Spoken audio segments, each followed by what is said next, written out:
But the whole key in the 80s, it came out of left field with another thing that wasn't supposed to be in the way it was supposed to be. It was just like, who the hell would have figured that they would make something out of these records laying around yelling over them? I mean, what the hell? Do you think there's something, is there something analogous today that's not hip hop? Maybe it's that baby farting in the bathtub? Well, I thought the Beatles of the late 90s was Sean Fanning. Because the technology was fulfilling that. The technology became an instrument. Coming back to activism in the music, I mean, what I role did... I want to go back to that. The technology became the instrument because at the end of the day, that's what you all play. You know, it's not just about buying the device, it's about playing the device. It's about being on an iPad and flipping it so many different ways. About the fan being in control. The fan actually becoming a culturalist through technology, and what they used to call it back in the day, used to call it multitasking.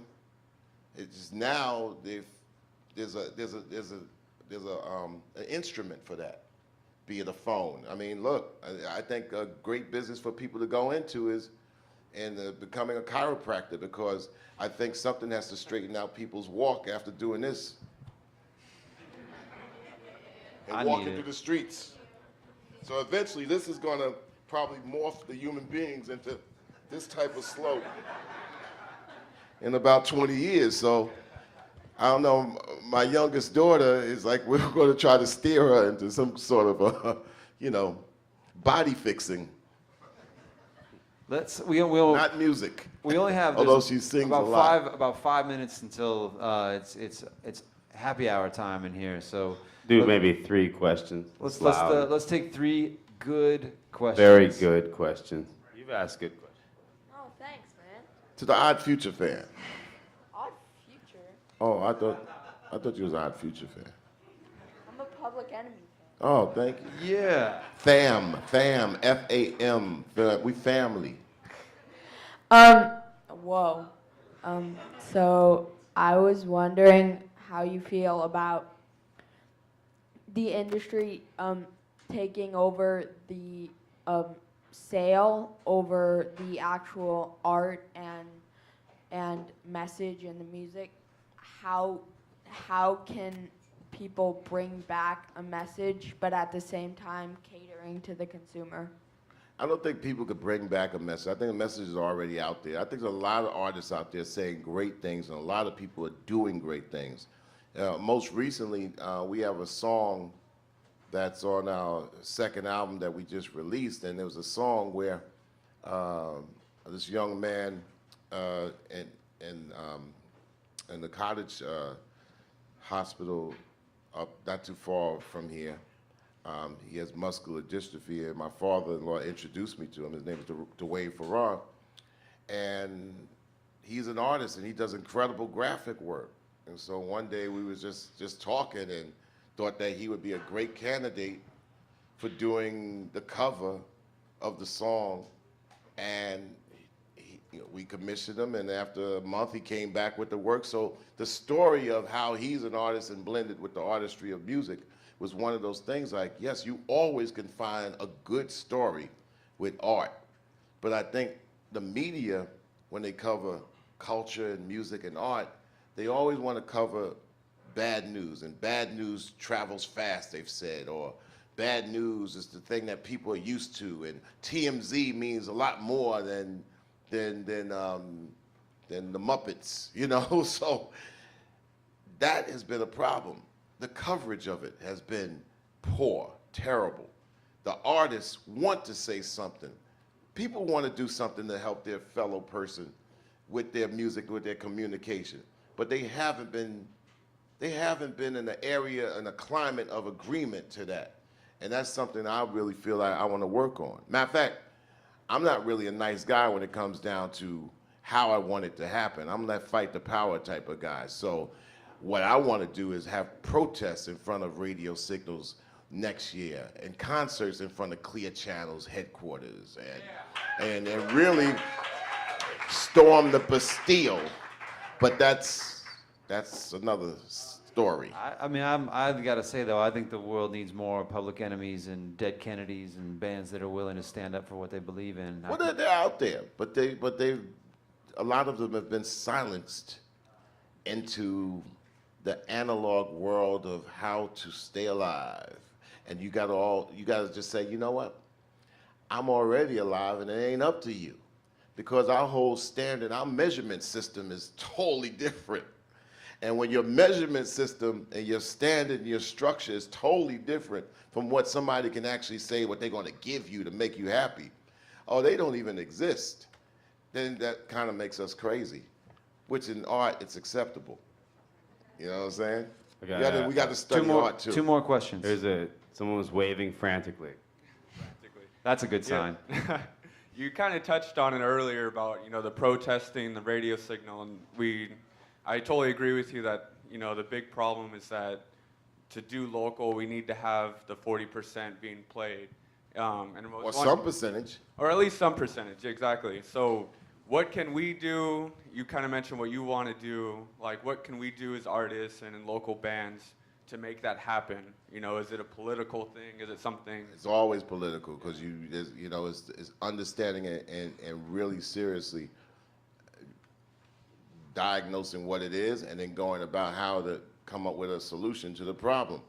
Artists need to unite and figure out how to identify who's stopping you from being heard.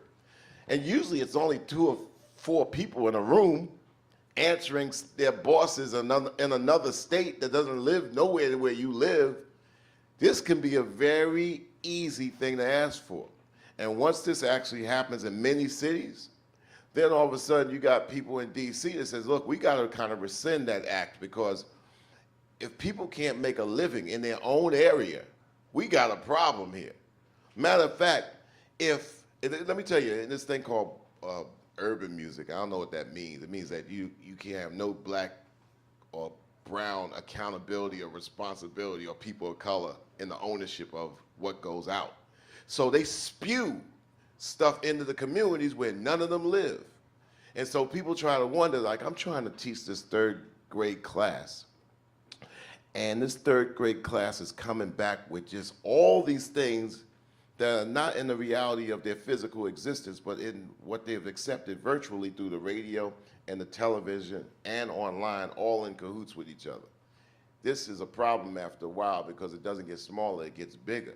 And if you don't control what comes into your home and you're definitely not going to control what comes into your child's head. If you can't control what comes in your community, you're not going to be able to control what comes into their heads. And this has been talked about for maybe the last 60 to 70 years, debatable on transmissions and all this and that. But so I'm not going to get into that because that takes a long time before the last question. But what you can do is identify the people, the program directors, the ownership, the music directors, and really seriously start to identify and put the heat on them, like, how come we don't get played? And just look for answers. Well, my job says we can't. Well, why?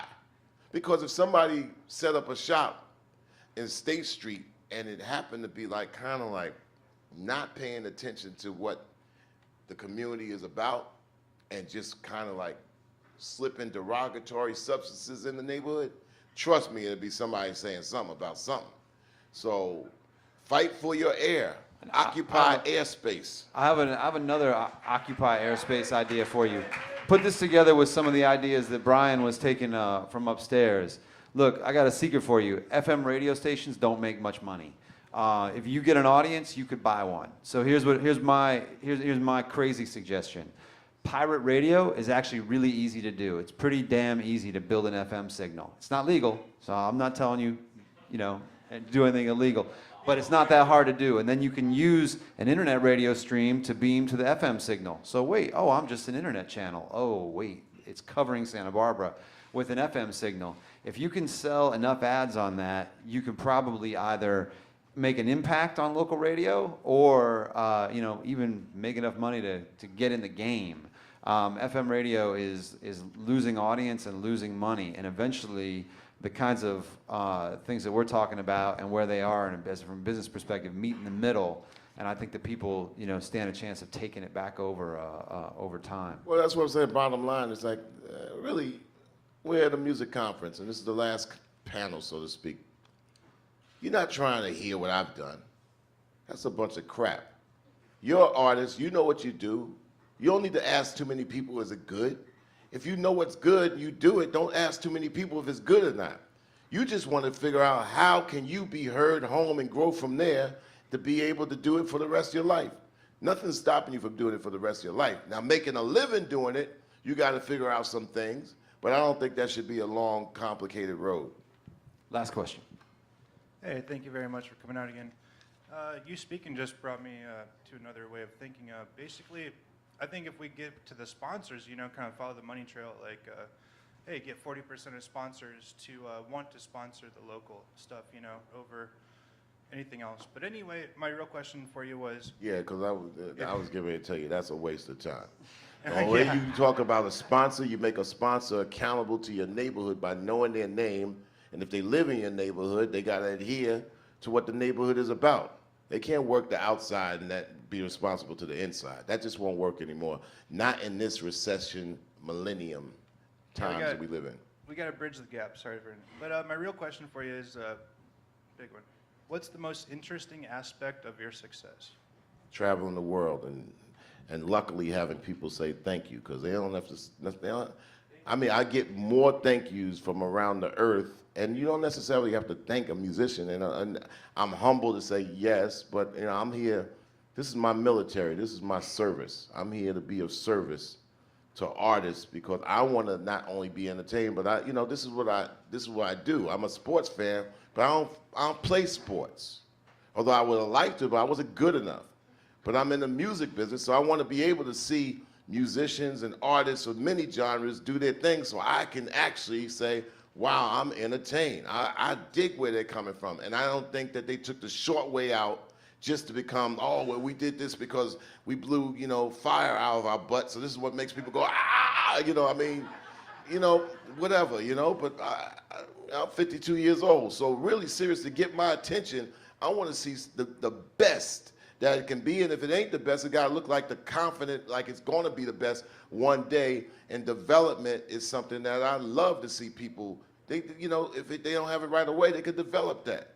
And so we need an area where artists have to grow. It's too bad that the school systems can't nurture artistry, and by the time they get to the 12th grade, they get treated like a #1 college pick when it comes down to their art.